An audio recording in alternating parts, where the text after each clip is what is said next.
I have allergies and I'm allergic to many of the things in my room. Just last week, I put on a wool jacket and started to sneeze. At first, I thought it was a scent in the air that caused my allergic reaction, so I checked my dresser for colognes in an effort to find the source.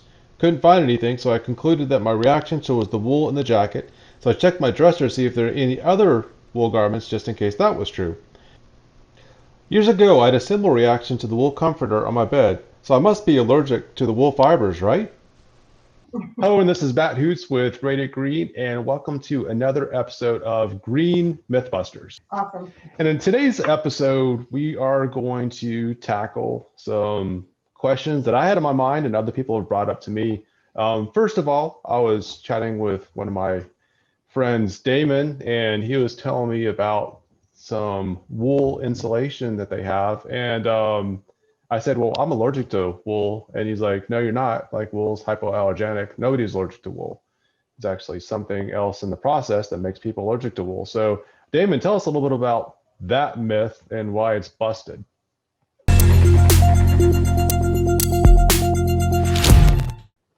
Well, so raw sheep's wool is 100% hypoallergenic. The reason people think they're allergic to wool is either the texture or the process in which it was produced, the clothing or whatever was produced. The additives from the dye, even the thread, sometimes there's dander in the sweater that can affect people in a negative way. If their skin itches, it's just a coarse sweater. It's just the way their skin's more sensitive than other people's are. If they put on a smooth merino wool, they probably wouldn't have any problem at all. You put on a Shetland wool or more coarse breed of sheep's wool, and you'll feel an itch. But that's why you can put, this wool insulation. You could put a baby to sleep on it; he'd be fine. So, that's a myth that people think they're allergic to wool. Like, people are allergic to dogs, but that's not the fur of the dog; it's the dander from the dog they're allergic to. So it's the Got it. same. So essentially, if somebody's principle.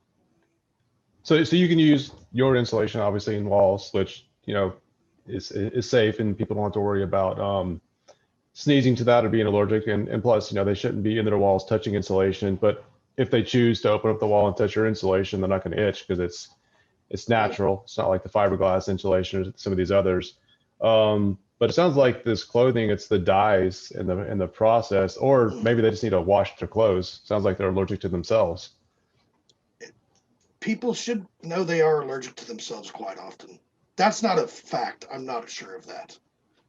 Actually, they are. They are allergic to themselves. So, and where that comes to is, and this could be the issue. I like to do some further research and add it to this video if that's the problem, but I didn't even think about it. But like humans, like a lot of the dust in our houses comes from human and animal dander.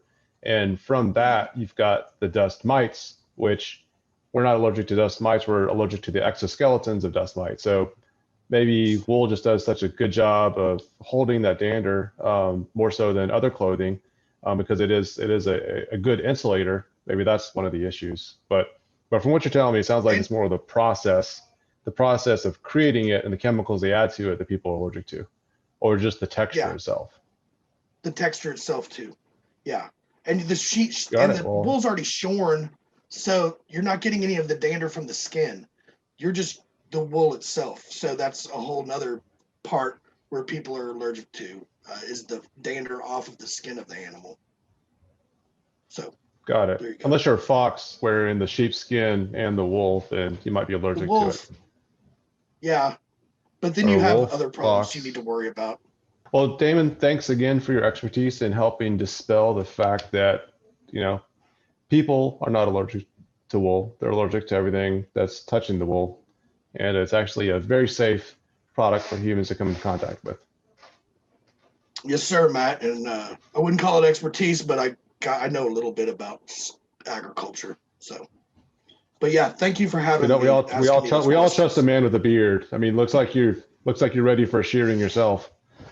I'm long overdue for shearing. All right, thanks, David. All right, thank you.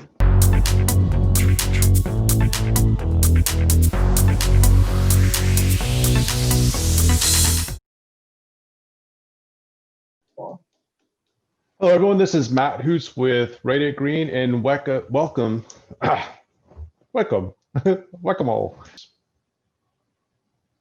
Intro's done.